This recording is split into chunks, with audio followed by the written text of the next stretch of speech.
I took the liberty of making a PDF document for you that's going to be attached in the bottom of this video, just to explain to you how the talkback system works. So right there is what we are looking at, and so here is a sample mixer that I chose for you. Assume that this whole entire thing here is a rack mount. Assume this is a rack mount, and so this is rack mounted to your this mixer is a rack mixer. It's a PreSonus RML32AL digital mixer. It's a rack mountable mixer with everything, 32 channels, 16 outs. You could also use Behringer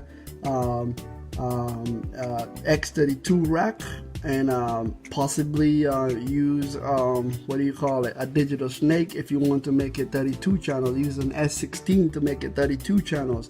If you need 16 and 8 outputs, if that's enough for your band, that's fine. You could just use a Behringer X32 rack mixer. You could also use all the rack mixers from Midas, from all these companies that are building rack mixers now.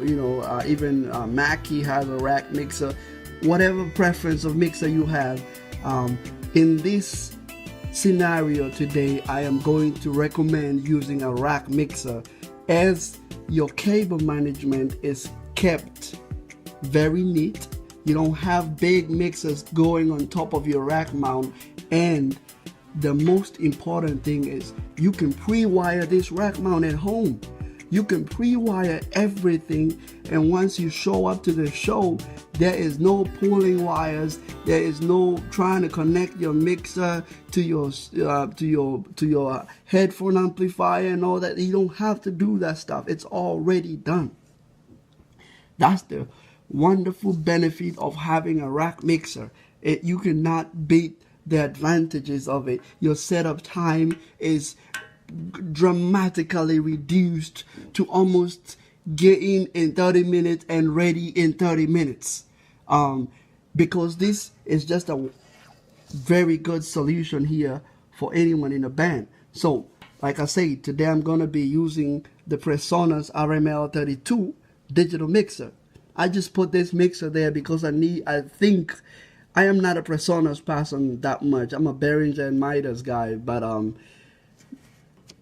looking at this mixer, you can't beat it. It's probably the best in the market right now as far as usability and as far as what you get on board. Immediately when you buy this mixer, you get all 32 channel inputs. You get all 16 channel outputs available in the back of this mixer. I do not think there's any other rack mixer right now that has that much available immediately once you purchase. If you buy the Behringer rack mixer, you're going to need to get the S16. Midas, or if you get the Behringer XR18, you only get 18 inputs and 6 outputs. So if you get the one from Mackie DL32, you only have, I believe, 12 outs, if I'm not wrong. So this still kind of like the biggest competition right here, and PreSonus did a dramatic change on their software. Their software is very easy to manage right now, so I used it a few times, and I kind of liked the workflow of the software for this mixer. You could get yourself a nice iPad, and I'm gonna talk about this in a while. More stuff that you can use this mixer with. So again, this could be whatever mixer you're using. This could be your Mackie 32 channel FX whatever analog console. This could be your Yamaha MGFX console. This could be your Allen Heath GL whatever 3300, 2200, whatever mixer you're using, your main mixer in the back of the church. This or the back of your building, in the front of the house console. This is it right here. And this right here, in any mixer, you're going to have ins and outs. We're not going to talk about ins today. We're just going to talk about the outputs. So here is a significant of bus outputs. Depending on what mixer you're using, auxiliary outputs. It just depends with what your mixer calls it. So here is an output number 1, your auxiliary number 1, auxiliary number 2, auxiliary 3, and auxiliary 4. And you come out of your mixer, and this mixer, I believe, has XLR outputs. Come out of your mixer, XLR, and you're going to need a female to quarter-inch adapter here, female XLR to quarter-inch adapter to be able to convert that XLR into a quarter-inch, to be able to plug that into your Behringer HA8000 headphone amplifier. So this is the fast process of plugging in your headphone amplifier from your mixer. This could be your conduit through your snake from the front of the house to the stage. So this could be your conduit right here. It doesn't matter how you got it wired. This is your conduit from auxiliary output number 1 into your Behringer HA8000. So number 1 could be your output to your keyboard number 1. Number 2 could be to your keyboard number 2. I'm just giving an example.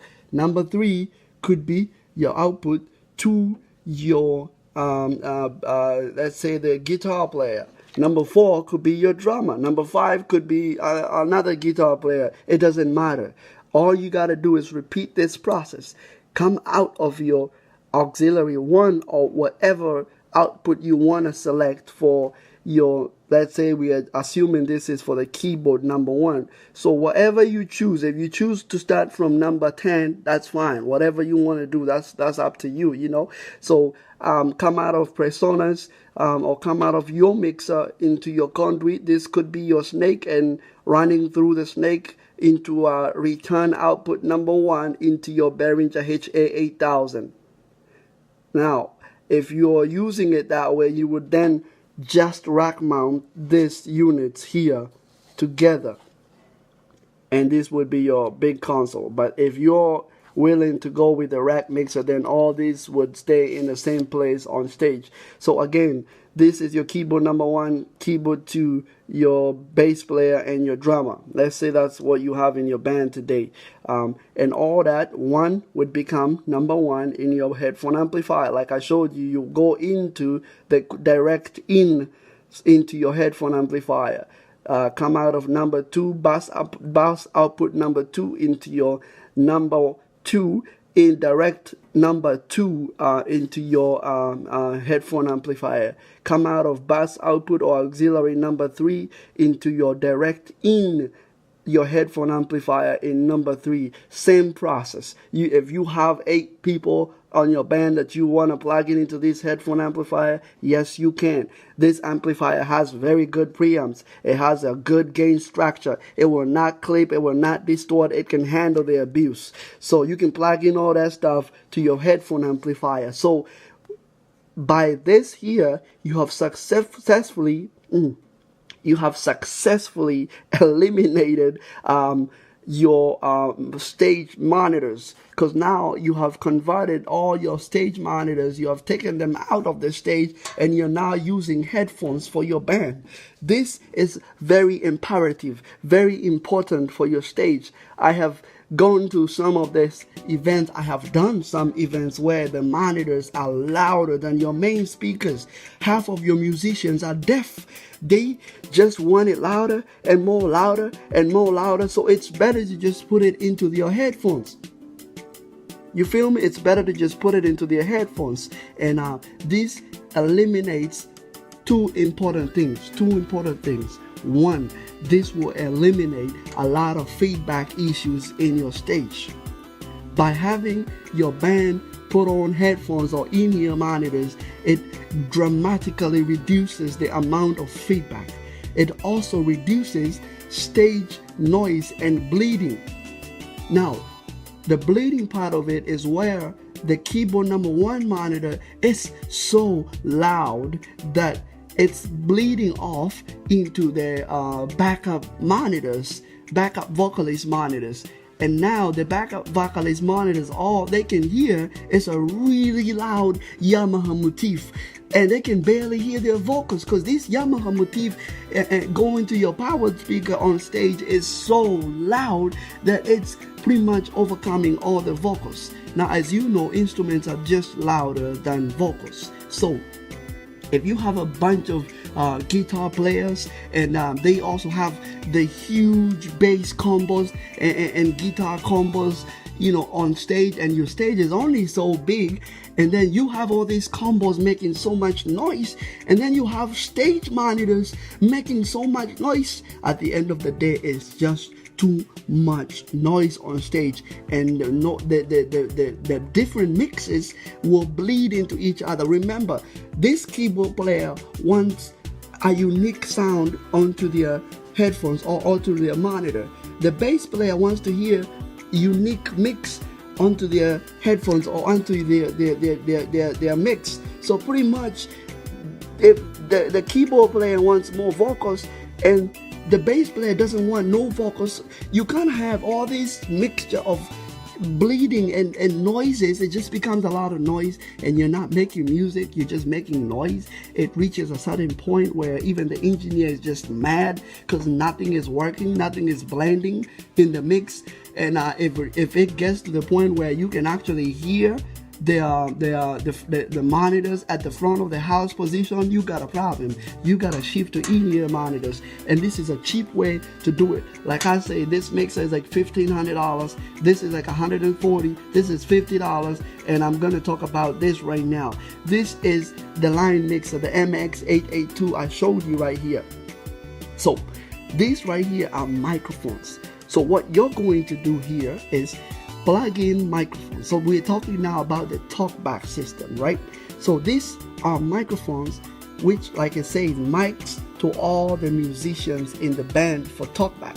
So what you do is come out of this mixer, mic number one, and then go to your keyboard player.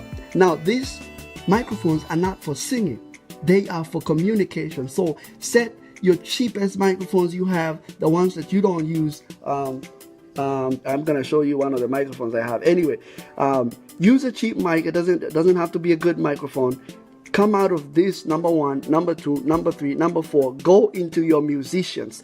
Set up an old microphone stand. Set up the microphone there, and all you gotta do is set it up right behind the singer. I mean the instrumentalist. So this could be your keyboard player, this could be your bass player, this could be your drummer, and this could be your who else?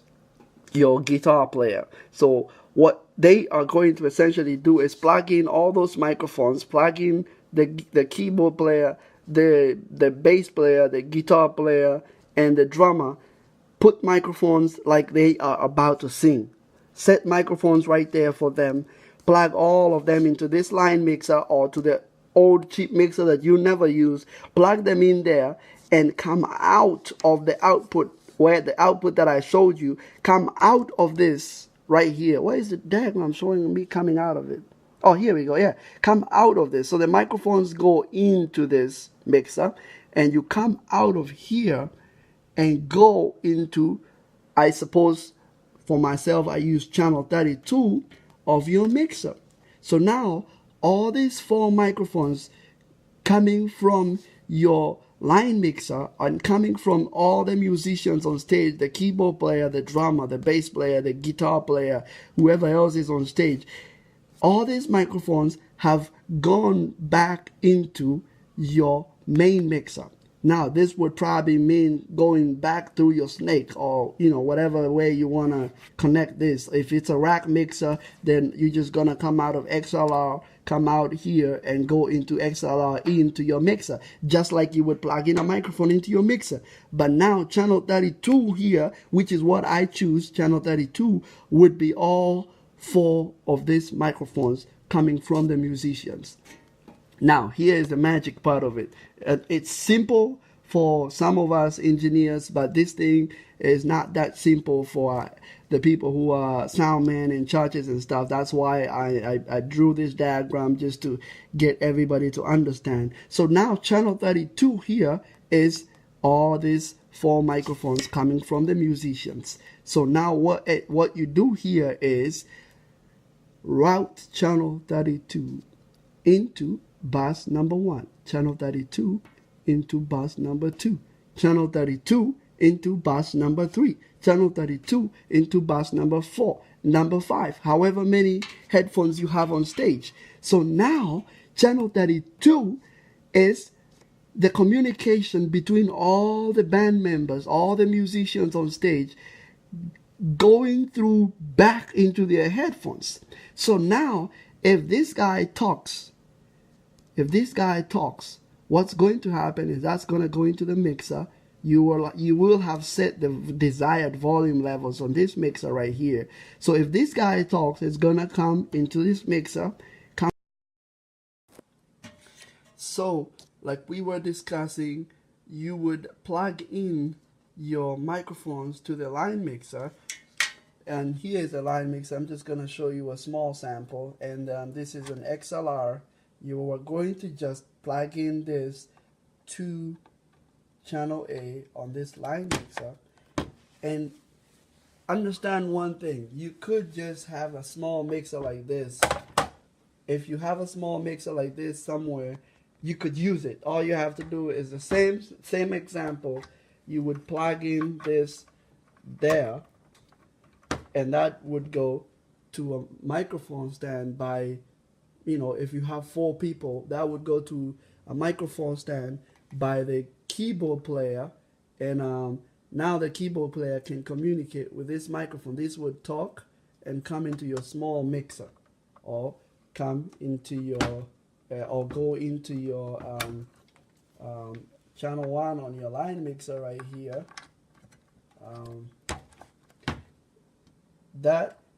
And you would repeat that process to all the 4 channels or 3 channels, depending on how many people you want to be able to talk onto this line mixer, and or to your small mixer or to your line mixer. Plug in all 4 of them, put them on the stands. And going back to the diagram here, so now you have plugged in microphone number 1 to the keyboard player, to the bass player, to the guitar player, and to the drummer. So now these 4 microphones right here would be going into the Behringer line mixer, or to your small mixer, whatever mixer you choose to use. I would be able to put this and Velcro it in the rack mount. If you're on a budget and you don't feel like buying the line mixer, that's fine. You can use one of this. And so come out the microphone number 1, 2, 3, 4 going to your musicians would be plugged into your line mixer. Coming out of the output of your mixer here, which is right here, or this one has a 1/4 inch. You would need the cables, correct cables. Come out of your left. All you need is 1 channel. Come out of your left of this and go into the input of your main mixer. I always choose channel 32 because I never get to use all 32 channels on my mixer. I rarely get to do that. So that would come out of the left of your output of your line mixer or of your small mixer into the input of your 32 channel mixer, of your big mixer. Then that would come into channel 32. So now these 4 mics are now being plugged in to your main mixer. Now this might constitute of you running a snake. If this is the front of the house mixer, then you probably have to figure out how this will go into your main snake, and then from your main snake going into the main mixer. So this sample right here is for all of you who are looking to get an all-in-one system. So now you would come out of your route that from your main mixer right here into channel 32 would go into bus 1, channel 32 would go into bus 2, channel 32 would go into bus 3 or auxiliary 3. Channel 32 would go to auxiliary number 4 or bus number 4.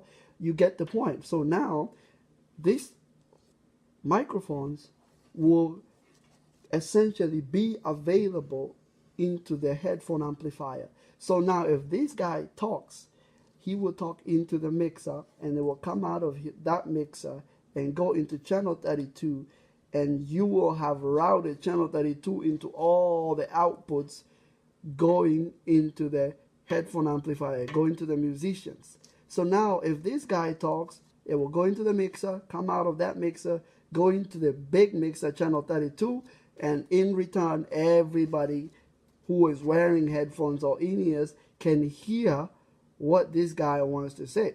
If the drummer right here wants to count the whole band in, they can do that. Instead of hitting the sticks, they can literally count down 1, 2, 3, 4, and that would go in here, come out of here, go into channel 32, and come out of the big mixer into the bass, into the headphone amplifier. So essentially, you have a communication system.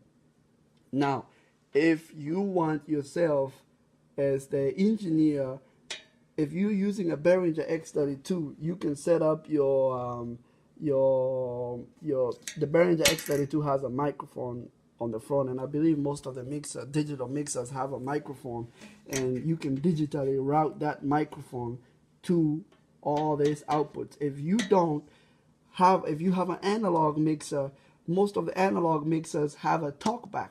And if you're using a really good analog mixer like the GL3300 from Allen Heath, you could route your talkback to the bass output. If you can't do that, you would have to plug in something to this line mixer here. But this usually works very well for me when I'm using the Behringer or X32 or the Midas M32. I route my talkback to this here, and I can cue or solo channel 32 to now hear what these guys are talking about. If they want to communicate to me, all I have to do is solo channel 32 almost all the time when I'm not really listening into the mix. I have this soloed almost all the time, and I can hear what these guys are talking about. So if they want the engineer, can you give me more keys?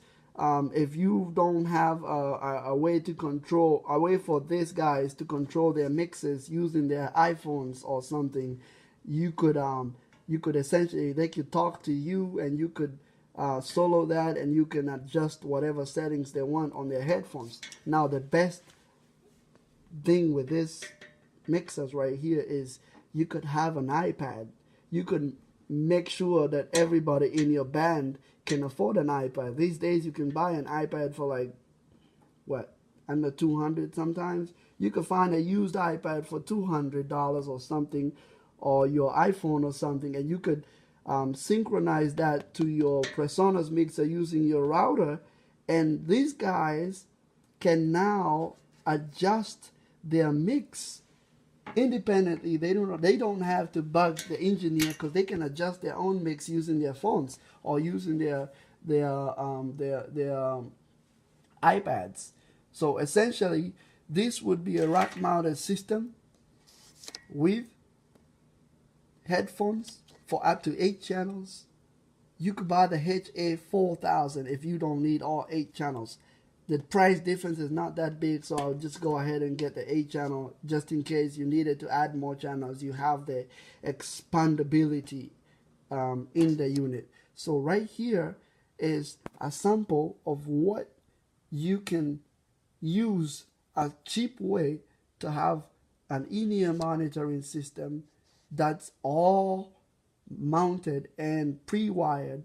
When you get to the show, all you have to do is pull these wires to the different musicians, and also set up these microphones. So this is some more wires. I would probably have a 4-channel little snake here so that you can tidy up your rack mount, come out of this into a small snake, and go put it somewhere on the stage and set up the different stuff, the different microphones to go to the different musicians. Now, let me share something else even better with you.